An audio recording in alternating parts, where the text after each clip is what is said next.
Hey guys, this is Varsha and welcome to VSP classes. CTET 31 Jan जो कि बहुत ही कम दिन बचे हुए हैं अब, और आप अपनी तैयारी जोरों पे रखिए। आज हम बात करेंगे हिंदी पेडागोजी प्रैक्टिस सेट 3 की। इसके पहले हमने 2 करवा दिए थे और उसमें हमने 30 मोस्ट इंपॉर्टेंट क्वेश्चन को कवर किया था। ये ऐसे क्वेश्चन थे या तो प्रीवियस ईयर में पूछे गए थे और या तो इनके पूछे जाने की बहुत अधिक संभावना है। ठीक है, तो अब की बार सीटेट पार, इस बार कुछ भी हो जाए लेकिन सीटेट क्लियर होना चाहिए, पार होना चाहिए। ठीक है, तो देखिए पेडागोजी पे पूरा सीटेट अगर कहें तो वो बेस्ड होता है। ठीक है, तो इसी के सिलसिले में आज हम प्रैक्टिस सेट 3 करेंगे। ये एक मॉक टेस्ट समझ लीजिए या क्विक रिवीजन समझ लीजिए, क्योंकि अभी पढ़ने का टाइम नहीं है। सिर्फ और सिर्फ जितनी ज़्यादा आप प्रैक्टिस करेंगे, और पेडागोजी तो प्रैक्टिस पे ही डिपेंड है, जितनी ज़्यादा आप प्रैक्टिस करेंगे पेडागोजी आपकी उतनी स्ट्रांग होते चले जाएगी। तो ये किसी भी टीचिंग एग्जाम का आप फॉर्म भरेंगे, CTET, REET, MPTET, UPTET, SuperTET, KVS, NVS, किसी का भी फॉर्म भरेंगे, पेडागोजी वहाँ जरूर पूछी जाती है। तो आप सभी लोगों के लिए ये वीडियो बहुत हेल्पफुल होने वाला है। तो वीडियो पसंद आएगा तो लाइक और शेयर कर दीजिएगा, चैनल को सब्सक्राइब कर दीजिएगा और बेल आइकन को प्रेस कर दीजिएगा ताकि लेटेस्ट वीडियो की नोटिफिकेशन आपको मिलती रहे। आइए शुरू करते हैं हम हमारा पहला क्वेश्चन है, प्राथमिक स्तर पर कौन सा भाषा शिक्षण का उद्देश्य नहीं है?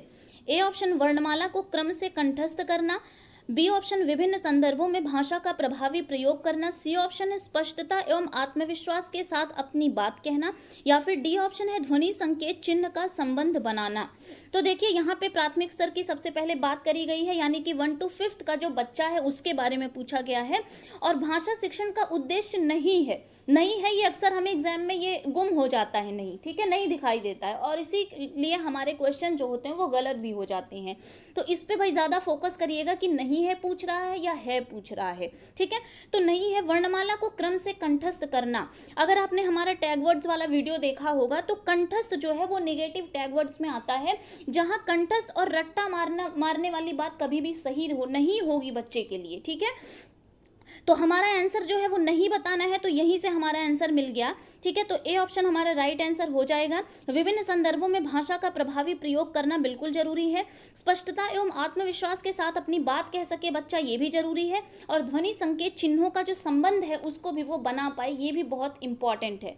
ठीक है, चलिए नेक्स्ट क्वेश्चन पे चलते हैं। भाषा कौशलों के संबंध में कौन सा कथन उचित है? विद्यालय में केवल पढ़ना लिखना कौशलों पर ही बल देना चाहिए। बच्चे केवल सुनना बोलना पढ़ना लिखना कौशल क्रम से ही सीखते हैं। भाषा कौशलों के विकास में अभ्यास की अपेक्षा भाषिक नियमों का ज्ञान जरूरी है, या फिर भाषा के चारों कौशल परस्पर अंतः संबंधित होते हैं। ठीक है, भाषा कौशल यानी कि L, S और R और W। ठीक है, पढ़ना लिखना बोलना और सुनना, ये 4 कौशल हैं भाषा के। तो इसके देखिए यहाँ भी टैग वर्ड्स अगर लेकर साथ में चलेंगे तो चीज़ें और क्लियर होती चली जाएंगी। हमने बताया था केवल जो है वो निगेटिव है, कभी आंसर नहीं होगा, तो केवल वाला हम यहीं से टिक कर लेते हैं। ठीक है, अब 2 में तो केवल हो गया, ये आंसर नहीं होगा। भाषा कौशलों के विकास में अभ्यास की अपेक्षा भाषिक नियमों का ज्ञान जरूरी नहीं होता है। किसी भी चीज़ के लिए अभ्यास बहुत ही महत्वपूर्ण होता है, बहुत ही इंपॉर्टेंट होता है। भाषा के चारों कौशल परस्पर अंतः संबंधित होते हैं। अगर आपने पेडागोजी का मेरा लेक्चर देखा होगा, वहां पर हमने LSRW को बताया था कि भाषा के चारों कौशल जो होते हैं वो अंतः संबंधित होते हैं, यानी एक के ऊपर दूसरा डिपेंड करता है। ठीक है, तो डी ऑप्शन आपका राइट आंसर हो जाएगा। नेक्स्ट क्वेश्चन की बात करते हैं। एक बहुसांस्कृतिक कक्षा में आप एक भाषा शिक्षक के रूप में किस बात को अधिक महत्व देंगे? ठीक है, बच्चों को व्याकरण सिखाना, स्वयं शुद्ध भाषा का प्रयोग करना, बच्चों को भाषा प्रयोग के अधिक से अधिक अवसर देना, या फिर पाठ्य पुस्तक के प्रत्येक पाठ को भली भांति समझाना। तो मैंने बताया था कि जहां अधिक अवसर देने की बात आ जाती है, बच्चे के हित में ये होती है बात। ठीक है, तो यहाँ पे सी ऑप्शन राइट आंसर हो जाएगा। एक बहुसांस्कृतिक कक्षा में जरूरी होता है कि आप बच्चों को उनकी बात कहने का अवसर दीजिए। ठीक है, चलिए नेक्स्ट क्वेश्चन पे चलते हैं। उपचारात्मक शिक्षण की सफलता निर्भर करती है। निदानात्मक और उपचारात्मक, इससे रिलेटेड वीडियो आपको प्लेलिस्ट में जाके मिल जाएगा। ठीक है, ए ऑप्शन समय व अवधि पर, भाषिक नियमों के ज्ञान पर, समस्याओं के कारणों की सही पहचान पर, या फिर उपचारात्मक शिक्षण की सामग्री पर। तो देखिए उपचारात्मक शिक्षण की सफलता जो होती है वो समस्याओं के कारणों की सही पहचान पर। उपचारात्मक में क्या होता है कि अगर आप समस्याओं के कारणों की सही पहचान कर लेंगे तब जाके आप उपचार उसका करेंगे। ठीक है, सी ऑप्शन राइट आंसर हो जाएगा। ऑल राइट, चलिए नेक्स्ट क्वेश्चन पे चलते हैं। हिंदी की कक्षा में प्रायः हिंदीतर यानी हिंदी इतर, जो हिंदी नहीं जानते, भाषी बच्चे हिंदी सीखने में अनेक कठिनाइयों का सामना करते हैं। इसका कारण क्या है आपको ये बताना है। प्रायः हिंदी और उनकी मातृभाषा की संरचना में अंतर होता है। हिंदी बहुत कठिन भाषा है। हिंदी सीखने के प्रति उनमें अरुचि होती है, वह मन लगाकर हिंदी नहीं सीखते हैं। कोई भी भाषा कठिन नहीं होती, सबसे पहले जान लीजिए, ठीक है। और हिंदी सीखने के प्रति उनमें अरुचि भी नहीं, ये नहीं होता है हिंदी ना सीख पाने का कारण वह मन लगाकर हिंदी नहीं सीखते, ये भी, बल्कि क्या होता है कि अक्सर देखा जाता है कि बच्चे की भाषा में यानी कि उनकी मातृभाषा में और हिंदी भाषा में उनकी संरचनाओं में अंतर पाया जाता है, और यही बहुत बड़ी वजह होती है कि बच्चे हिंदी नहीं सीख पाते हैं, ठीक है। चलिए नेक्स्ट क्वेश्चन की बात करते हैं। बोलना कौशल में महत्वपूर्ण क्या है? मधुर वाणी, अलंकारिक भाषा का प्रयोग, स्पष्ट एवं शुद्ध उच्चारण, संदर्भ एवं स्थिति के अनुसार अपनी बात कहना। यानी कि अगर आप बोल रहे हैं, बातचीत कर रहे हैं, तो उसमें सबसे ज़्यादा जरूरी क्या होता है? तो देखिए, अब आपको लग रहा होगा कि स्पष्ट एवं शुद्ध उच्चारण भी सबसे जरूरी होता है। नहीं, इससे कहीं ज़्यादा जरूरी होता है कि संदर्भ एवं स्थिति के अनुसार अपनी बात कहना, ठीक है। यानी कि पहले आप समझ लीजिए कि टॉपिक चल क्या रहा है, पता चला कि बात कुछ और चल रही है और आप कहीं की और बात करने लग गए, तो वो चीजें जो है वो उल्टी पड़ जाएंगी आपके लिए, ठीक है। तो संदर्भ एवं स्थिति के अनुसार अपनी बात कह पाना सबसे ज्यादा जरूरी है बोलना कौशल के लिए। क्लियर? चलिए नेक्स्ट क्वेश्चन है, कहानी सुनाने से बच्चे यानी कि कहानी क्यों बच्चों को सुनाते हैं, उनसे क्या होता है? बच्चे प्रसन्न होते हैं, अनुशासित रहते हैं, बच्चे कक्षा में एकाग्रचित होकर शांत बैठते हैं, बच्चों की कल्पना शक्ति व चिंतन शक्ति का विकास होता है।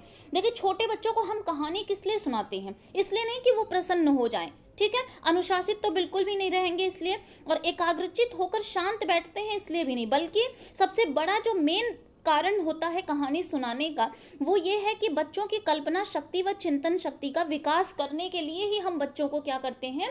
कहानी सुनाते हैं, ठीक है। डी ऑप्शन राइट आंसर हो जाएगा। नेक्स्ट क्वेश्चन पे चलते हैं। एक समावेशी कक्षा में कौन सा कथन भाषा शिक्षण के सिद्धांतों के प्रतिकूल है? प्रतिकूल मतलब उसके विपरीत है, ठीक है। व्याकरण के नियम सिखाने से बच्चों का भाषा विकास शीघ्रता से होगा, ऐसा बिल्कुल भी नहीं है। हमें नियमों के बारे में ज़्यादा जानकारी बच्चों को नहीं देनी है, यानी कि रट्टा नहीं मरवाना है, साफ साफ बात, ठीक है। प्रिंट समृद्ध माहौल भाषा सीखने में सहायक होता है, ये बात कुछ हद तक सही है। भाषा परिवेश में रहकर अर्जित की जाती है, ठीक है, और बच्चे परिवेश से प्राप्त भाषा को ग्रहण करते हुए भाषा के नियम बना सकते हैं। समावेशी कक्षा की बात करी जा रही है, सबसे पहले आप इसको ध्यान दीजिएगा, ठीक है। तो यहाँ क्या बोला गया है कि कौन सा प्रतिकूल है? तो ये तीनों ऑप्शन जो है ये अनुकूल हैं, ठीक है। लेकिन व्याकरण के नियम सिखाने से बच्चों का भाषा विकास शीघ्रता से होगा, ये कारण जो है वो प्रतिकूल कारण है। क्लियर? चलिए नेक्स्ट क्वेश्चन की बात करते हैं। बच्चों के लेखन कौशल का मूल्यांकन करने के लिए कौन सी विधि बेहतर हो सकती है? पाठ पर आधारित प्रश्न, ठीक है, यहाँ प्रश्न रहेगा। क्लियर? प्रश्न और प्रश्नों के उत्तर लिखना, अपने अनुभवों को लिखना, या फिर सुंदर लेख का अभ्यास यानी श्रुतलेख, ठीक है। तो बच्चों के लेखन कौशल का अगर आपको मूल्यांकन करना है तो आपको बच्चे के अनुभवों को सबसे पहले उनको लिखने के लिए बोलना होगा। तो यहाँ सी ऑप्शन राइट आंसर हो जाएगा। जब बच्चा अपने अनुभवों को लिखेगा तो वो अपनी आत्मा अभिव्यक्ति करेगा, ठीक है, तो वहाँ आप उसके लेखन कौशल का मूल्यांकन कर सकते हैं। क्लियर? चलिए भाषा शिक्षण में पाठ्य पुस्तक क्या है? यानी बुक जो होता है वो क्या है? साधन है, एकमात्र संसाधन है, साध्य है, अनावश्यक है। साध्य नहीं है और अनावश्यक तो बिल्कुल भी नहीं है। बचा हमारा साधन और एकमात्र। टैगवर्ड्स में हमने बात करी थी, जहां एकमात्र आ जाता है वो ऑप्शन कभी भी राइट नहीं होता है। तो भाषा शिक्षण में पाठ्य पुस्तक क्या है? एक साधन है। क्लियर? चलिए नेक्स्ट क्वेश्चन पे चलते हैं। एक भाषा शिक्षक के रूप में सबसे बड़ी चुनौती आपके सामने क्या होती है? बच्चों को भाषा सीखने के महत्व से परिचित कराना, भाषा संसाधनों का अभाव है, बच्चों की भाषा को संचार साधनों के प्रभाव से मुक्त रखना, या बहुभाषी कक्षा के शिक्षण के लिए उचित रणनीतियां तय करना। देखिए, अगर आप एक लैंग्वेज टीचर हैं तो आपके लिए जो सबसे बड़ी चुनौती होगी वो ये होगी, देखिए बहुभाषी कक्षा में क्या होता है कि तरह तरह के भाषा बोलने वाले बच्चे वहाँ पे मिलते हैं आपको, ठीक है। तो उन सबके लिए एक उचित रणनीतियाँ कैसे बनाई जाए, उचित शिक्षण प्रक्रिया कैसे स्थापित की जाए, ये बहुत बड़ी चुनौती बनकर शिक्षक के सामने आती है। तो डी ऑप्शन यहाँ पर राइट आंसर हो जाएगा। नेक्स्ट क्वेश्चन पे चलते हैं। गृह कार्य के बारे में कौन सा कथन उचित है? यानी हम बच्चों को होमवर्क जो देते हैं वो क्यों देते हैं? बच्चों की क्षमताओं स्तर के अनुसार गृह कार्य दिया जाना चाहिए। गृह कार्य कक्षा में दिए गए कार्य का अभ्यास मात्र है। गृह कार्य देना अति आवश्यक है। गृह कार्य अभिभावकों को व्यस्त रखने का उत्तम साधन है। सबसे पहले मात्र जो है वो कट जाएगा। गृह कार्य देना अति आवश्यक है, ऐसा नहीं है कि आपको होमवर्क देना जरूरी है, तो ये भी गलत है। गृह कार्य अभिभावकों को यानी कि पेरेंट्स को व्यस्त रखने का साधन नहीं होता है, बल्कि क्या होता है, अगर आप बच्चे को गृह कार्य या होमवर्क दे रहे हैं तो उनकी सबसे पहले क्षमताओं और स्तर के अनुसार ही आप उनको गृह कार्य यानी कि होमवर्क दीजिए। यानी कि बच्चा, ये नहीं है कि बच्चा छोटा है और आपने उसको बहुत हाई लेवल का अगर होमवर्क दे दिया तो वो नहीं कर पाएगा। ठीक है, तो ए ऑप्शन यहाँ पे राइट आंसर हो जाएगा। नेक्स्ट क्वेश्चन पे चलते हैं। रेनू पहली कक्षा में पढ़ती है। एक लड़की है रेनू जो पहली कक्षा में पढ़ती है और वह मुझे आम बहुत अच्छा लगता है, मैं थक गई आदि वाक्यों का प्रयोग करती है। ठीक है, तो रेनू क्या करती है, केवल सर्वनाम का ही प्रयोग जानती है, केवल मैं वाले वाक्य ही बोल सकती है, केवल लिंग की दृष्टि से ही सर्वनाम का समुचित प्रयोग करना जानती है, या फिर लिंग वचन क्रिया आदि की दृष्टि से सर्वनाम का प्रयोग करना जानती है। देखिए रेनू है वह क्या बोलती है, मुझे आम अच्छा लगता है। ठीक है, तो यहाँ वो मुझे का प्रयोग कर रही है और अच्छा लगता है यहाँ है। ठीक है, तो यानी ये सही है। मैं थक गई, ये भी सही है, यानी कि लिंग वचन कारक आदि की दृष्टि से वो सर्वनाम का उचित प्रयोग करना जानती है। कौन, रेनू। ठीक है, डी ऑप्शन यहाँ पे राइट आंसर हो जाएगा। क्लियर। चलिए नेक्स्ट क्वेश्चन की बात करते हैं। भाषा क्या है, विद्यालय में ही सीखी जाती है सदैव, व्याकरण के नियमों का ही अनुगमन करती है, एक नियमबद्ध व्यवस्था है, या नियमों की जानकारी से ही निखरती है। तो विद्यालय में ही सीखी जाती है, ये ऑप्शन गलत हो जाएगा। सबसे पहले कि ही जो है वो नेगेटिव टैग वर्ड है, और दूसरी बात कर लें तो भाषा लैंग्वेज जो है वो ऐसा नहीं है कि सिर्फ आप स्कूल में ही सीख सकते हैं। ठीक है, बच्चा जो है वो भाषा को अर्जित भी करता है, कहाँ पे, अपने घर और परिवेश में जाके। ठीक है, व्याकरण के नियमों का अनुगमन करती है, नियम के बारे में बच्चे को नहीं बताना है, बल्कि भाषा एक नियमबद्ध व्यवस्था है। ठीक है, और नियमों की जानकारी से निखरती है, ये बात भी सही नहीं है।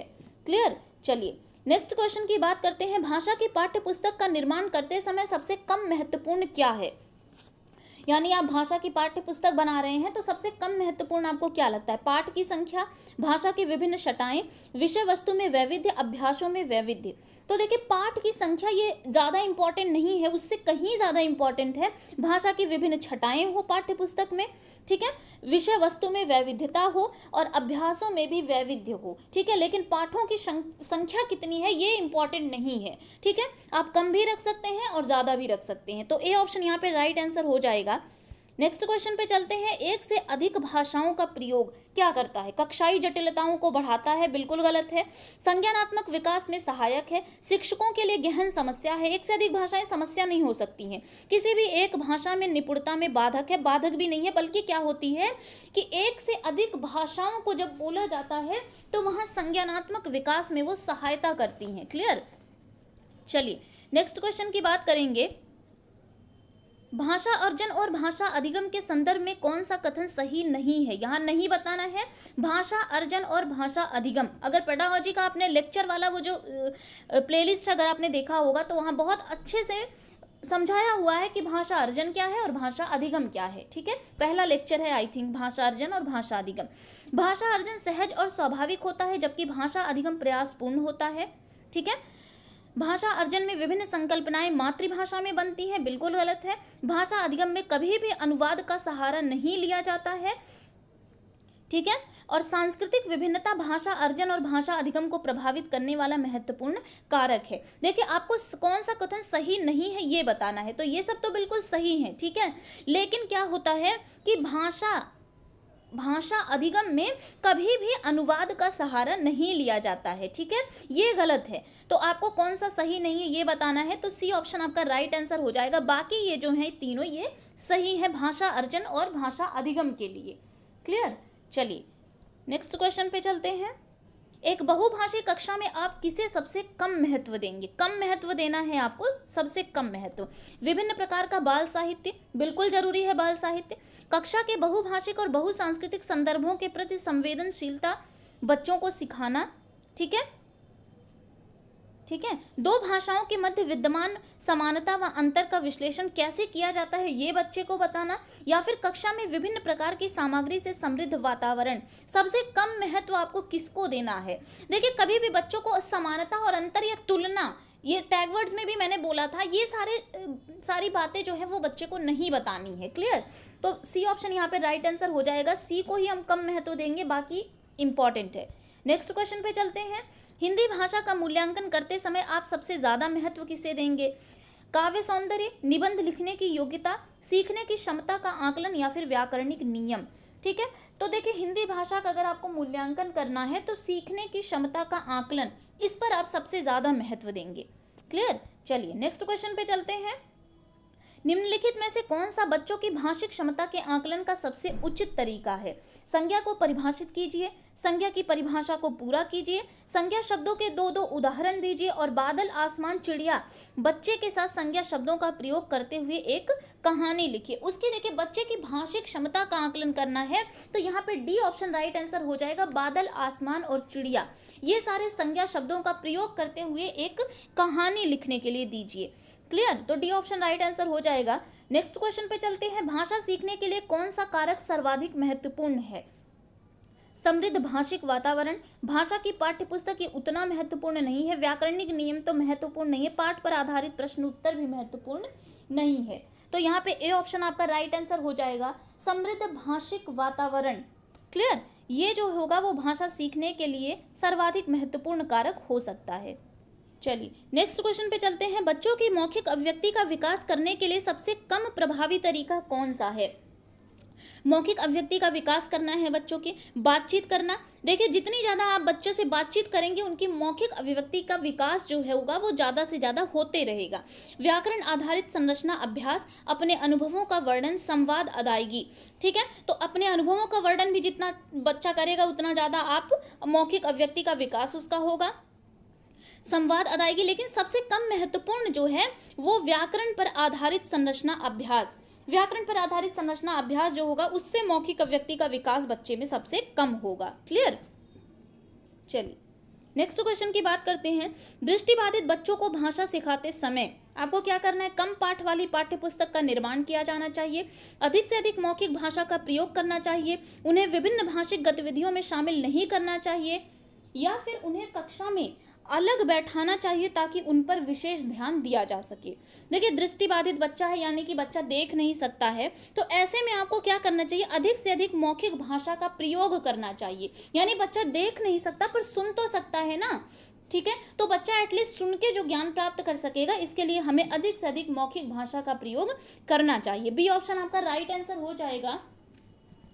नेक्स्ट क्वेश्चन पे चलते हैं। बच्चे विद्यालय आने से पहले कोरी स्लेट होते हैं, अपनी भाषा के नियमबद्ध व्यवस्था की व्यवहारिक कुशलता के साथ आते हैं, भाषा के चारों कौशलों पर पूर्ण अधिकार रखते हैं, भाषा का समुचित उपयोग करने में समर्थ नहीं होते।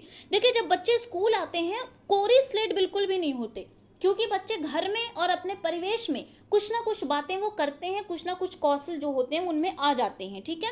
और चारों कौशलों पर पूर्ण अधिकार रखते हैं ऐसा भी नहीं है। ठीक है। भाषा का समुचित उपयोग करने में समर्थ नहीं होते हैं, ये भी गलत है, बल्कि अपनी भाषा के नियमबद्ध व्यवस्था की व्यवहारिक कुशलता के साथ बच्चे क्या करते हैं, स्कूल आते हैं। यानी थोड़ी बहुत जो व्यवहारिक कुशलता है वो बच्चे में होती ही होती है। क्लियर। तो बी ऑप्शन आपका राइट आंसर हो जाएगा। नेक्स्ट क्वेश्चन पे चलते हैं। माला केवल उन्हीं प्रश्नों के उत्तर लिखती है जो उसने याद किए होते। माला एक लड़की है, वो उन्हीं प्रश्नों के उत्तर लिखती है जो उसने याद किए होते हैं। इसका क्या कारण हो सकता है। उसमें कल्पनाशीलता जैसे गुण का अभाव होता है, उसकी स्मरण शक्ति तेज होती है, उसकी कक्षा में सब ऐसा ही करते हैं, उसकी विचार प्रक्रिया अव्यवस्थित है। ठीक है। तो देखिए इस बच्चे के अंदर क्या है, इमेजिनेशन पावर की कमी है, यानी कि जो एक कह सकते हैं कि डाइवर्जेंट थिंकिंग का अभाव इसमें पाया गया है, इसलिए क्या है उसमें कल्पनाशीलता जैसे गुण का अभाव पाया जाता है। ठीक है। तो ये सारे रॉन्ग ऑप्शन है, ए ऑप्शन आपका राइट आंसर हो जाएगा। नेक्स्ट क्वेश्चन पे चलते हैं। बच्चों की भाषा क्षमता का आकलन करने की दृष्टि से निम्नलिखित में से कौन सा प्रश्न सर्वाधिक उपयोगी एवं सार्थक है। देखिए आज का जो क्वेश्चन है ये बहुत अच्छा क्वेश्चन है, तो आप कमेंट करके लास्ट में जरूर बताइएगा कि आपके 30 में से कितने क्वेश्चन सही हुए हैं। ठीक है। तो बच्चों की भाषा क्षमता का आकलन करने के लिए कौन सा ऐसा क्वेश्चन ये चारों ऑप्शंस में से है जो सर्वाधिक उपयोगी है और सार्थक है? फेरी वालों की आवाजें सुनिए और किसी एक का कक्षा में अभिनय करके दिखाइए, या फिर नीचे दिए गए शब्दों के वचन बदलिए जैसे तितली और चूहे का।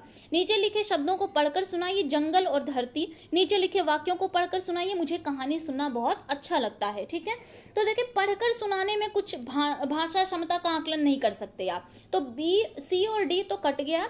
नीचे दिए गए शब्दों के वचन बदलिए, अगर बच्चा वचन बदल देगा इससे आप बच्चों की भाषा क्षमता का आकलन नहीं कर सकते हैं। ठीक है, बल्कि फेरी वालों की आवाजें सुनिए और किसी एक का कक्षा में अभिनय करके दिखाइए। ये करवाने से बच्चे की भाषा क्षमता का आकलन जो होगा वो सर्वाधिक उपयोगी सिद्ध हो सकता है। Clear, A option right answer हो जाएगा।